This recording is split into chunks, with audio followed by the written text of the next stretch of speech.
MATIGANITE Atongoria MATIGANITE kuma kaunti ya Kilifi NIMONEKETE kuregana na mandikithia ma riboti ya Kigina ya mwaka wa 2023 IRIA ITANYITWO GUTEMANIO MBUNGEINI MUTHI wa RUCIU.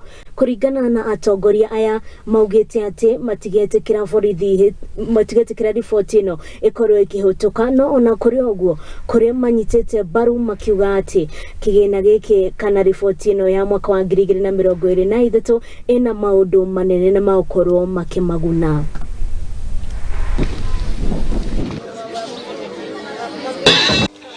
Dr. Mahfoudhi hapa ameniambia, unajua nyinyi wewe ni mnaleta finance bill mbaya sana.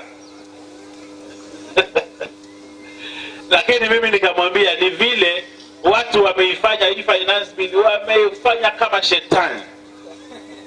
Na watu wanaongea, hata wale ambao hawajui ni nini iko ndani yake wanasema finance bill ni mbaya. Mimi nataka niseme hivi nikiwa hapa Mtondia, nikiwa hapa Kilifi. Sio ati kwa sababu mimi ni kiongozi pale bunge, lakini kwa sababu mimi ni Mkenya ambaye nataka maendeleo ipatikane hapa Kenya na watu wangu wa hapa Kilifi wapate maendeleo. Maendeleo haitakuja hapa kama serikali haitachukua ushuru. Ushuru ni muhimu. Mwenye uwezo ambaye Mungu amembariki asaidie wale maskini, ama tunasemaje? Si hawa Waturuki hawa wamekuja hapa kusaidia maskini. Kwa sababu wameona wako nacho, Mungu amewapatia, waje wafanye nini? Wasaidie. Lakini hapa Kenya kuna tabia kwamba wale ambao Mungu amewabariki, amewapatia rasilimali, hawataki kucontribute kusaidia wale nini? Maskini.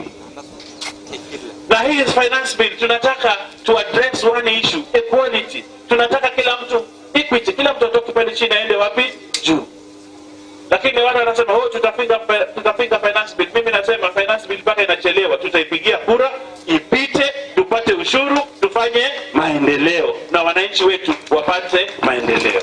Sisi tunasema ya kwamba hiyo wacha ikuje na sisi tunaisubiri, and that is like dead on arrival, because sioni vile mimi nitaweza kuweka sahihi mahali ambapo najua mimi mwenyewe nitaathirika na jamii nzima ya Kenya itaathirika.